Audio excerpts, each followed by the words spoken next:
सभी साथियों को जैक्सन भाई, जुड़ जाओ सारे साथी। आज 5 फरवरी है और दिन है शनिवार, सॉरी दिन है रविवार। यानी कि आज के दिन जो है बोली नहीं होती बाजार के अंदर, कुछ बंद सौदे होते हैं लेकिन कोई खास कारोबार जो है वो नहीं होता है साथियों। जैसा कि कल आपसे वादा किया था कि आज जो है चर्चा करेंगे अगले सप्ताह के ऊपर कि क्या भाव रहने की संभावना बन सकती है। एक तो ये, और ग्वार में भाई सुधार के चांसेस काफ़ी बन रहे हैं और उम्मीद है कि शायद जो है ग्वार के अंदर जो है सुधार आ जाए साथियों। गेहूं, जौ और मूंग के भाव के ऊपर थोड़ी बहुत चर्चा करेंगे और नई सरसों और गेहूं के ऊपर खास फोकस करेंगे कि सरसों में अब जो गिरावट लगातार जारी है, क्या अगले सप्ताह के अंदर भी जो है सरसों के अंदर यही कहानी रह सकती है, और कॉटन में आगे चल के जो है कितना कोई नफा नुकसान साथियों बन सकता है। चर्चा सारी करेंगे। एक एक बटन शेयर वाला दबाना है आपको और वो दबा दें ताकि और भाई जुड़ जाएंगे, फिर जो है अपने चर्चा साथियों शुरू करेंगे। उससे पहले एक बात बताऊं आपको, आज एक साथी का फोन आया कि भाई अडानी जी के शेयर गिर गए और अडानी जी के जो है वो विश्व के 2 नंबर से लेके कोई 20 नंबर पे है, अभी 18, 20, 23 पे जब जहां भी है। हालांकि अपने को ज़्यादा इन चीज़ों पर ध्यान नहीं देना चाहिए। खैर, उनका फोन है कि भाई किसानी के लिए इसका क्या नफा नुकसान हो सकता है। तो यार असल के अंदर तो देखो, देश की अर्थव्यवस्था को नुकसान होगा तो थोड़ा बहुत नुकसान तो किसानी को हो सकता है, लेकिन कोई बहुत ज़्यादा फर्क नहीं पड़ता। देखो, मैं अडानी जी के बारे में पढ़ा हूँ काफ़ी। 1978 में सुना कि 100 रुपये लेके घर से अहमदाबाद से मुंबई के लिए निकले थे, और अगर आज वो 20 नंबर पे या सॉरी 2 नंबर पे पहुंच गए थे तो बहुत वो उनका वो जो कारोबार है उसका किसानी से कोई बहुत ज़्यादा लेना देना नहीं था। हाँ, भी पिछले सालों में उन्होंने इन्वेस्टमेंट करने की कोशिश की। उस भाई का सवाल ये था कि ज़्यादा वो जो है इतना फर्क नहीं पड़ता। मार्केट के अंदर देखिए फर्क पड़ेगा। जो वायदा बाजार है वो इतना बड़ा जब भी, तो भाई एक तो माफी आप सबसे कि बीच में फोन आ गया था। भाई एक एक शेयर का बटन हरजिंदर मान साहब ने दबा दिया है। नीलम जी आपका धन्यवाद, और शर्मा जी शुक्रिया आप सबका। कालन साहब आपका भी धन्यवाद, भाई साहब ने वीडियो को शेयर कर दिया। एक एक बटन दबाते जाना सारे साथी। तो अडानी से कुछ थोड़ा बहुत फर्क पड़ सकता है, बाकी बैंकों के पैसे थे भाई अपने किसानों के, तो बैंकों में केसीसी होती है, जमा तो कहां पड़े अपने, तो कुछ ज्यादा घबराहट वाली बात नहीं है। लेकिन देश का नुकसान है, इस बात में कोई दो राय नहीं है। अगर हमारे देश का इतना बड़ा जो उद्योगपति था उसका अगर शेयर गिरते हैं, उसका नुकसान हो रहा है, तो वो देश का नुकसान कहीं ना कहीं है। खैर, ये अलग विषय है। लेकिन किसी साथी ने बड़ा प्यार से पूछा था, उन्होंने बोला था कि जरूर बताना है, तो बता दिया। कमलेश लड्डा जी धन्यवाद आपका। रमेश गुदारा जी आपका रोज रोज के लिए धन्यवाद करने की जरूरत ही नहीं, आप रोज वीडियो को शेयर करते हो। सारे साथी एक बटन दबा दो। सहयोग चर्चा करते हैं सबसे पहले सरसों के ऊपर। सरसों के अंदर पिछले सप्ताह रविवार को ही बोला था कि भाई नरमी लग रही है, और वो नरमी रही, और कल थोड़ा सा सुधार बनते हुए नजर आए, लेकिन कोई बहुत सुधार नहीं बना कल भी। और अगले सप्ताह की बात करूं साथियों, 4-5 कारण है। अगले सप्ताह भी बहुत बड़ी तेजी इसके अंदर संभव नहीं है सरसों के अंदर, क्योंकि आवकें जो है वो लगभग जो नई सरसों की आवकें जो है 50,000 कट्टे के आसपास होने लगी, पहली बात। दूसरा, सरकार ने बजट में कोई सपोर्ट नहीं किया, कोई व्यवस्था नहीं की कि बाहर से कोई जो तेल आता है भाई उसके ऊपर कोई इंपोर्ट ड्यूटी लगाए, कोई टैक्स लगाए, ताकि जो हमारे वाला तेल। अब दिक्कत ये है कि जो भारतीय जो ऑयल प्रोडक्ट हैं, जो एडिबल ऑयल प्रोडक्ट हैं, उनका यूज ये जो बड़े लोग इसलिए नहीं कर रहे क्योंकि इनको उसी रेट में बाहर से मिल रहा है। तो ये हमारे नखरे क्यों सहन करेंगे? तो सरकार को इसके लिए कदम उठाना चाहिए था। खैर, मैंने रात भी बहुत लंबी चौड़ी इसके ऊपर चर्चा की थी, दोबारा करने की जरूरत नहीं है साथियों। तो सबसे बड़ी बात है कि स्टॉक मजबूत है अभी भी सरसों का। पुरानी सरसों का स्टॉक भी मजबूत पड़ा है, जैसा कि मैंने बड़ी डिटेल से आपको कुछ दिन पहले बताया था। तेल की मांग नहीं है भाई, अभी एक बार तेल के जो है मांग इसके अंदर बहुत ज्यादा नहीं है। बाहर से तेल आपको बताया आ ही रहा है। और ये एक चीज है, एमएसपी के ऊपर इस बार सरसों बिकनी चाहिए, लेकिन दिक्कत यह है कि उसके अंदर लफड़े बहुत हैं भाई। वो तो 25 क्विंटल खरीदेंगे मुरब्बे की।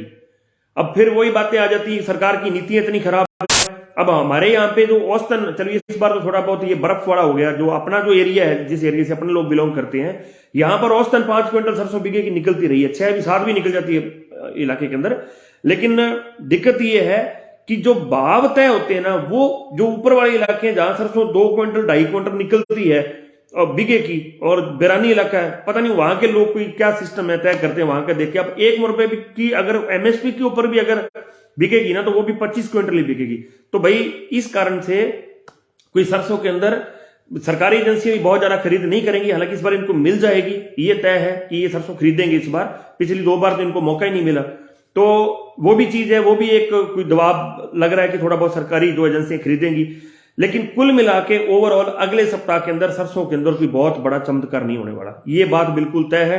कल जो है थोड़ा बहुत सुधार नई सरसों में देखने को मिला था, 100 से लेके 125-150 रुपए का। तो अगले सप्ताह भी कोई बहुत बड़ी तेजी एकदम से सरसों के अंदर साथियों नहीं आएगी। 25-50 डाउन, 25-50 ऊपर, 25-50 डाउन, 25-50 ऊपर करके लास्ट में फिर वो शनिवार को जाके सारा वो बैलेंस वहीं आ जाएगा जो सोमवार से स्टार्ट होगा। ऐसे ही लग रहा है, कोई बहुत बड़ी तेजी सरसों के अंदर नहीं है। पहली बात करें साथियों कॉटन की, फुल प्रेशर में बिनोड़ा लगातार गिरावट में और मांग नहीं है। यहां भी दिक्कत ये है कि जो जिनिंग और स्पिनिंग मिलों वाले हैं उनकी मनमर्जी चल रही है भाई, यहां भी कोई बात बनती नहीं लग रही कॉटन के अंदर। हालांकि बहुत निवेदन किया था 8800 के भाव में, मैंने तो बोला था कि भाई 70-80% सौदा करना चाहिए, काफी साथियों ने किया भी। खैर जिन्होंने नहीं किया उनको ये बता दो कि अगले सप्ताह भी आपको एकदम से कोई बहुत बड़ी तेजी कॉटन के अंदर दिखाई नहीं देगी। या तो बेलियो सब्र कर लो पूरा पक्का, है ना, विपणन हो जाएगी, ठीक है यार कॉटन देना ही नहीं। अब अगर अब आवक इतनी ज्यादा, मैं आपको आवक की बात बताऊं तो कल भी काफी ज्यादा आवक कॉटन की हुई है। अभी क्या है ना, जो छोटे हमारे किसान भाई हैं जिन्होंने रिस्क लिया था वो घबराहट के अंदर भी माल निकाल रहे हैं, काफी ज्यादा माल निकाल रहे हैं कि भाव तो जी 7500 हो जाएगा, भाव 7000 हो जाएगा। ऐसा 7000 वाला कोई सीन नहीं है, ऐसा कुछ नहीं है। गिरावट काफी आ चुकी है, अब यहाँ एक बार थोड़ी बहुत स्टेबिलिटी जो है बढ़नी चाहिए और फिर कोई थोड़ा बहुत सुधार 13 तारीख को बता रहे हैं, वायदा के अंदर भी शामिल कर रहे हैं, तो थोड़ा बहुत एक जो है फायदा हो सकता है। नंदीवाल जी आपका धन्यवाद, और अमीर जी आपका भी धन्यवाद, और भाटी साहब आपका धन्यवाद, आपने वीडियो को शेयर किया भाई सारे साथियों। राज सिंह जी आप भी वीडियो को शेयर करते हैं रोज, बहुत बहुत धन्यवाद। तो बात करें साथियों कॉटन की, तो कॉटन के अंदर भाई कोई बहुत बड़ा तेजी मंदी अगले सप्ताह दिखाई नहीं देगी, स्टेबिलिटी बननी चाहिए ऐसा लग रहा है। ये जो गिरावट एकदम से आई है ना, पिछले सप्ताह के अंदर ही लगभग 600 से लेके 700 रुपए की गिरावट आई है कॉटन के अंदर, प्रति क्विंटल 600 तो खुली आई है। तो वो जो गिरावट है उसके अंदर एक फुल स्टॉप लगना चाहिए ऐसा लग रहा है साथियों। लेकिन जादुई तेजी, चमत्कारी तेजी कोई जो है कॉटन के अंदर साथियों नहीं है। बात करते हैं ग्वार की, काफी साथी पूछ रहे हैं। ग्वार के अंदर देखिए आपके रुकी है, आपके कम हुई है, उसका फायदा मिल सकता है। ग्वार का वायदा भी मजबूत हुआ है, इस बात में भी कोई दोहराई नहीं है। सुधार बन सकता है भाई ग्वार के अंदर, क्योंकि ग्वार की मैंने उस दिन जब पहले ग्वार के भाव 6000 से 6500 गए थे, और मैं अब भी आपको कह रहा हूं जब भी भाव 6000 से 6500 मिले, कम से कम आप उतनी फसल का सौदा जरूर करें जितनी फसल जितनी हमें रिक्वायरमेंट है, हमारे घर में रिक्वायरमेंट है, हमें अगली फसल को पालने के लिए जितना इन्वेस्टमेंट चाहिए उतनी फसल का सौदा जरूर कर लें, बाकी रख लें, फिर पैक कर लें। फिर यही है कि फिर हमें तेजी में बेचनी, बात खत्म होगी। तो ग्वार में तो यही है। और लेकिन इस टाइम की सबसे मजबूत फसल नरमा, गेहूं, इन सब में से, सरसों में से सबसे मजबूत फसल जो है ग्वार की है। बहुत बड़ी तेजी ग्वार में भी नहीं है, लेकिन 6000 से 6500 के जिधर भी भाव मिले एक बार भाई जरूर सोच लेना अपनी फसल के बारे में। बाकी सौदा भाई अपने विवेक से करना, अपने परिवार की जो कंडीशन है उसके हिसाब से करना। बात करते हैं साथियों गेहूं की। पिछली बार क्या हुआ था, बंटी जी आपका भी धन्यवाद वीडियो को शेयर करने के लिए, सारण साहब आपका धन्यवाद, और नदीम जी आपका भी धन्यवाद वीडियो को शेयर करने के लिए। भाई सारे साथी एक एक बटन शेयर वाला दबा दिया करो। बात करते हैं साथियों अपने गेहूं की। पिछली बार क्या हुआ था, ये माहौल बना था कि गेहूं जो है इस बार भाई 5000 बिकेगा। हालांकि बहुत स्पष्ट निवेदन हाथ जोड़ के पहले दिन ही कर दिया था कि गेहूं का भाव 5000 रुपए नहीं आएगा, और वो नहीं भी आया। अब भी क्या हुआ, गेहूं का भाव एक दिन के लिए 3200 रुपए आया।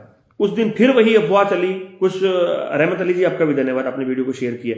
उसके 2 दिन, एक दिन बाद खबरें बड़ी बड़ी, आजकल क्या करते हैं ना, फेक वीडियो बनाने के चक्कर में लोग बड़ी बड़ी हेडलाइन डाल देते हैं, नरमा होगा इस बार 20,000 पार, या नीचे लिख देंगे गेहूं के किसान हुए मालामाल, भाव हुआ 15,000। तो ये सब फर्जी चीजें आजकल सोशल मीडिया के ऊपर वायरल बहुत होती है। एक तो यार सरकार को ऐसे लोगों के खिलाफ बिल्कुल सख्ती से एक्शन लेना चाहिए, ये गुमराह करने वाली खबरें हैं। अगर रेट है ही नहीं तो फिर क्या जो है, अभी पीछे एक मुकदमा हुआ भी था, बता रहे हैं बॉम्बे के अंदर, महाराष्ट्र के अंदर किसी ने कॉटन की फर्जी पर्ची डाली थी, तो उसके ऊपर जो है मुकदमा भी हुआ था। तो ये अच्छी चीजें हैं, सोशल मीडिया का दुरुपयोग नहीं होना चाहिए, सदुपयोग होना चाहिए। तो गेहूं के अंदर साथियों इस बार भी कोई अगले सप्ताह में कोई बहुत बड़ी तेजी नहीं है। अगला सप्ताह जो है ना कुल मिला के रिकवरी का तो थोड़ा बहुत कोई चांस है, लेकिन बड़े सुधार की किसी कमोडिटी में मैं फसलें बताता हूं आपको, गेहूं, जौ, मूंग, ग्वार, नरमा, सरसों। ग्वार में सुधार बन सकता है, बाकी इनको छोड़ के सरसों, नरमा, गेहूं, जौ, मूंग इनके अंदर भाई कोई अगले सप्ताह बहुत बड़ी तेजी नहीं बनेगी, ये बिल्कुल फाइनल बात है। श्री भगवान जी आपका भी धन्यवाद, आपने वीडियो को शेयर किया। भाई नाम उन्हीं भाइयों के बोल रहा हूं जो साथी शेयर कर रहे हैं, ढिल्लों साहब भी आगे हैं, धन्यवाद। तो बात करें साथियों गेहूं की, तो गेहूं में अगले सप्ताह तेजी नहीं। और नए गेहूं के बारे में एक साथी का भी कमेंट आया था, नए गेहूं की खेती इस बार थोड़ी सी बड़ी है, इस बात में कोई दो राय नहीं है। हालांकि जौ की खेती ज्यादा बड़ी है, क्योंकि जौ के भाव पिछली बार लगभग 34-35 रुपए बिक गए थे। इस बार जौ में भी वो मौज बनती नहीं लग रही। गेहूं के भाव हालांकि इधर ही एमएसपी के आसपास ही घूमे थे, लेकिन फिर भी अभी इन दिनों में जाके क्या होता है, दिसंबर के बाद एक डिमांड बनती है गेहूं की, तो तब जाके किसानों ने 2526 रुपए, 2800 रुपए भी, कुछ साथियों ने 3000 रुपए भी जो है, जैसे 1482 होगी। तो ये जो चीजें हैं ये फायदा लिया किसानों ने इस भाव का। तो इस बार जो है गेहूं के अंदर फिर से कोई 5000 वाला सीन नहीं है, पिछले साल वाले भाव ही रिटेन करेंगे। पिछले साल वाले नए गेहूं के अंदर जो है भाव साथियों देखेंगे अपने को। जसकरण मान साहब आप आ जाना इनबॉक्स में, फिर बताता हूं मैं आपको। खैर बात करते हैं साथियों जौ की। तो जौ के अंदर भी साथियों इस बार क्रॉप का एरिया काफी बड़ा है, काफी ज्यादा एरिया बड़ा है।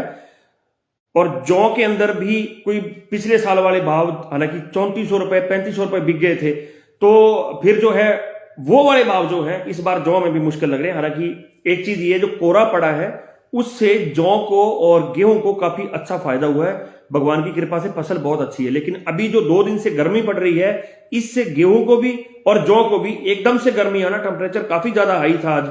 आपके इलाके का मौसम कैसा था आप भी बताएं। हमारे इलाके के अंदर टेम्परेचर काफी ज्यादा ऊपर चला गया था, तो वो जो कारण कुछ बन सकते हैं। बाकी ओवरऑल क्रॉप काफी अच्छी है, फसल काफी अच्छी है जौ की, भगवान अच्छी रखे, अच्छा झाड़ हो।